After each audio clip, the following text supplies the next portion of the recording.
السلام علیکم ناظرین، میں ہوں محمد طاہر مرزا اور آپ دیکھ رہے ہیں طاہر مرزا یوٹیوب چینل۔ ناظرین، میں ہزارہ کے واقعے کے اتنا بڑا مچ میں واقع ہوا اور اتنے بے گناہ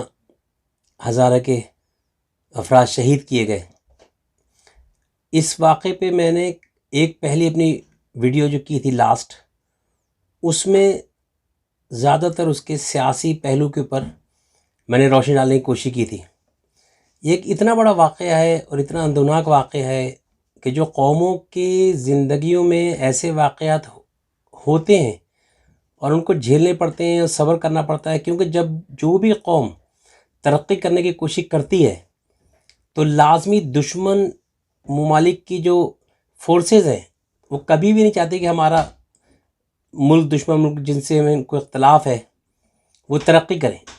اور پھر وہ ہر قسم کے وہ حربے استعمال کرتی ہیں کہ جس سے اس قوم کے مورال کو ڈاؤن کیا جائے، وہاں پہ انتشار پھیلایا جائے، لوگوں میں آپس میں لڑائی جھگڑے پیدا کیے جائیں۔ تو یہ ان کی ایک حصہ ہوتا ہے دشمن ملکوں کا، اس میں ان کی ایجنسیز کام کرتی ہیں اور ہر طرح، اور یہ تقریباً دنیا کے ہر ممالک میں ہوتا ہے، اور میرے خیال سے دنیا کے ہر ترقی پذیر ممالک ان تمام مسائل سے گزرے ہوئے ہیں۔ اسی طرح بدقسمتی چونکہ ہمارا ملک اس وقت اللہ کی مہربانی سے بہت اچھی جغرافک پوزیشن میں ہے اور پوری دنیا کا ایک پرائم پوزیشن پہ ہے، اور ساری دنیا کی طاقتیں کی نظریں جو ہیں، چاہے وہ سپر پاور ہوں، چاہے پڑوسی ممالک ہوں، چاہے جو، وہ ہمارے ملک پہ لگی ہوئی ہیں، اور اس میں ہمارے دشمن ملک جو ہے وہ کبھی بھی نہیں چاہتے کہ ہمارا ملک ترقی کرے اور آگے نکل جائے، کیونکہ ہمارے ملک میں اللہ کی مہربانی سے اتنی نعمتیں اللہ نے دی ہیں کہ بہت پوٹینشیل ہے کہ بہت جلدی دنیا کی ایک بڑی ممالک کے ہم اس کے شمار میں آ سکتے ہیں۔ ظاہری بات ہے، ہزارہ کا جو واقعہ ہوا بہت اندوناک تھا، اور وہ اتنی آسانی سے اس کو بھلایا نہیں جا سکتا،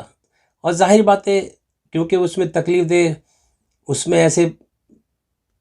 بے گناہ مزدوروں کو جس طرح ذبح کیا گیا، جس طرح شہید کیا گیا،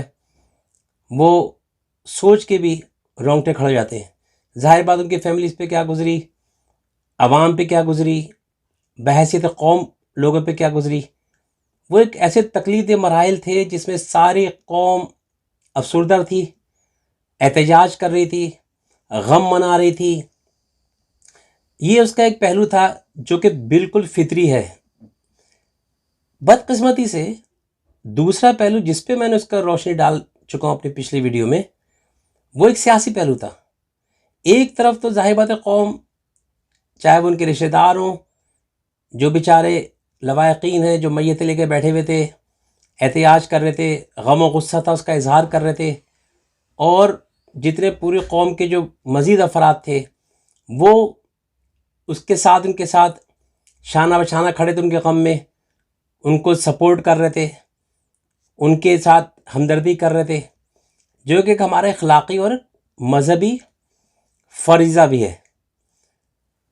دوسرا سیاسی پہلو جس کو میں نے کل لاسٹ اپنی ویڈیو میں ڈسکس کیا تھا، وہ یہ تھا کہ انفارچونیٹلی اس کو ہمارے ملک دشمن جو عناصر تھے،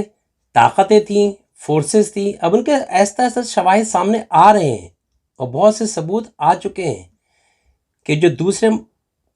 ملک دشمن نے کس طرح اس واقعے کو یوز کیا اور قوم میں انتشار پیدا کرنے کی کوشش کی، اور قوم میں لڑائی جھگڑا اور فرقہ پرستی کو ہوا دی، تاکہ اس بہانے کم سے کم کوئی نہ کوئی ایسا فساد شروع ہو جائے جس میں نہ صرف ملک کی یہ استحکام پہ اثر پڑے، ملک کی جو گورنمنٹ ہے، ایک نئی گورنمنٹ ہے، اس کے کارکردگی پہ اثر پڑے،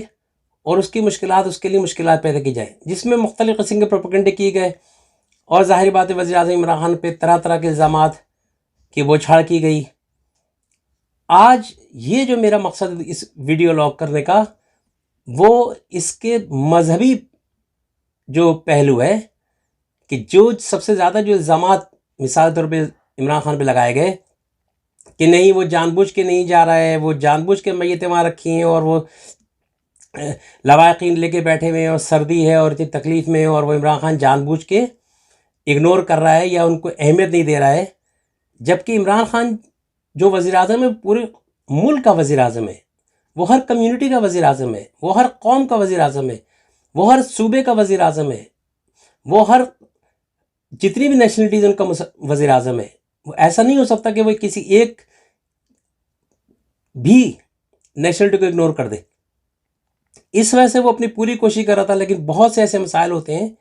کہ جن کو ایز اے سربراہ دیکھنا پڑتا ہے۔ سیکورٹی کی رپورٹس ہوتی ہیں، سارے مسائل دیکھے جاتے ہیں کہ کون کون انوالو ہوا ہے، کیا کیا ایجنسی کی رپورٹ آ رہی ہیں، کس طرح یہ واقع ہوا ہے، اس میں ملک دشمن عناصر کتنے ہیں اور جو غیر ملکی دشمن عناصر ہیں وہ کتنے ہیں، کس طریقے سے اس کو ہوا دے رہے ہیں اور اس واقعے کو یوز کر رہے ہیں اور لوگوں کی ہمدردی سے ناجائز فائدہ اٹھا رہے ہیں۔ اس وجہ سے یہ پہلو میں نے پچھلا آپ کو پیش کیا، لیکن ہمارے دوست مہربان جان زیدی صاحب قبلہ نے بہت اچھی اس سلسلے میں مذہبی پوائنٹ آف ویو سے ایک مدلل تحقیق کی ہے۔ میں یہ چاہوں گا کہ آپ اس تحقیق کو، ان کی تحقیق کو سنیں، دیکھیں،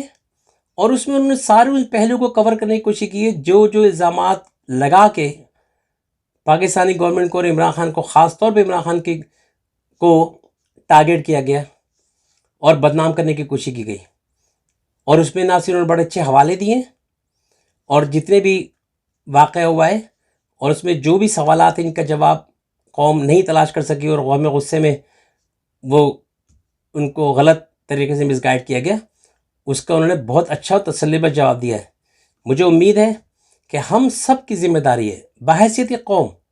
کسی صورت کسی بھی واقعے میں سنسنی خیزی پیدا کی جائے اور اس کو اس طریقے سے پیش کیا جائے اور اس کو کہ مطلب سب لوگ حیران ہو جائے، تکلیف دے صورتحال سب کے لیے، قوم کے لیے پیدا ہو، ایسا نہیں کرنا چاہیے۔ اور بحیثیت قوم ہم سب کا فرض ہے کہ ہمیں یہ چاہیے کہ ہم ہر واقعے کے پیچھے سچ تلاش کرنے کی کوشش کریں اور سچ کی تہہ تک پہنچے، جو ہمارا مذہبی بھی ہے، ہمارے اللہ رسول نے بھی ہمیں یہی کہا ہے کہ سچ کوشش کرو، سچ کے ساتھ کھڑے ہو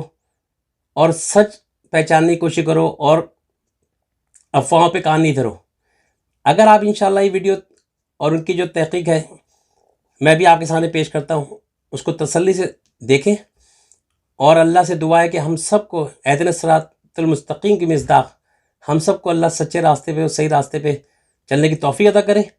اور ہم اس سے اپنے اس نتائج پہ پہنچ سکیں جو ابھی بھی قوم کے بہت سے، ہماری پوری قوم کے ذہنوں میں توجہ طلب ہے اور جواب طلب ہے۔ انشاءاللہ میں آپ کو یہ حقائق اور ان کی تحقیق ان کے شکریہ کے ساتھ پیش کرتا ہوں۔ امید ہے آپ کو پسند آئے گی، اس کو دیکھیے اور برائے مہربانی میرا چینل نہ صرف لائک کریں بلکہ کمنٹ ضرور کریں کہ تاکہ میں اس کو اور مزید بہتر سے بہتر کر سکوں۔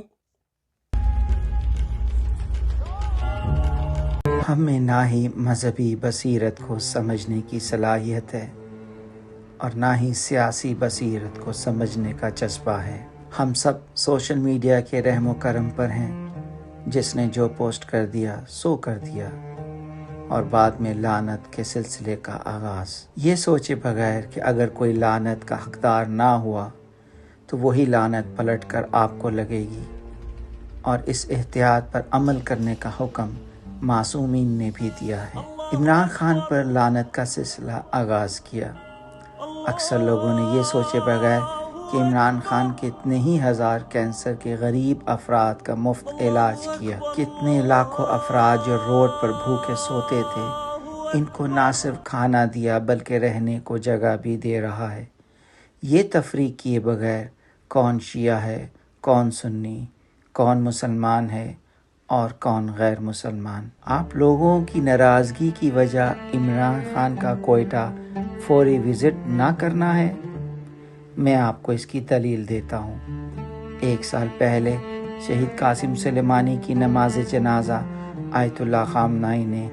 لاکھوں افراد کے ساتھ ادا کی۔ پھر کیا وجہ ہے کہ آیت اللہ خامنائی نے عظیم سائنسدان محسن فخر زادہ کی نماز جنازہ میں شرکت نہیں کی؟ اس کی وجہ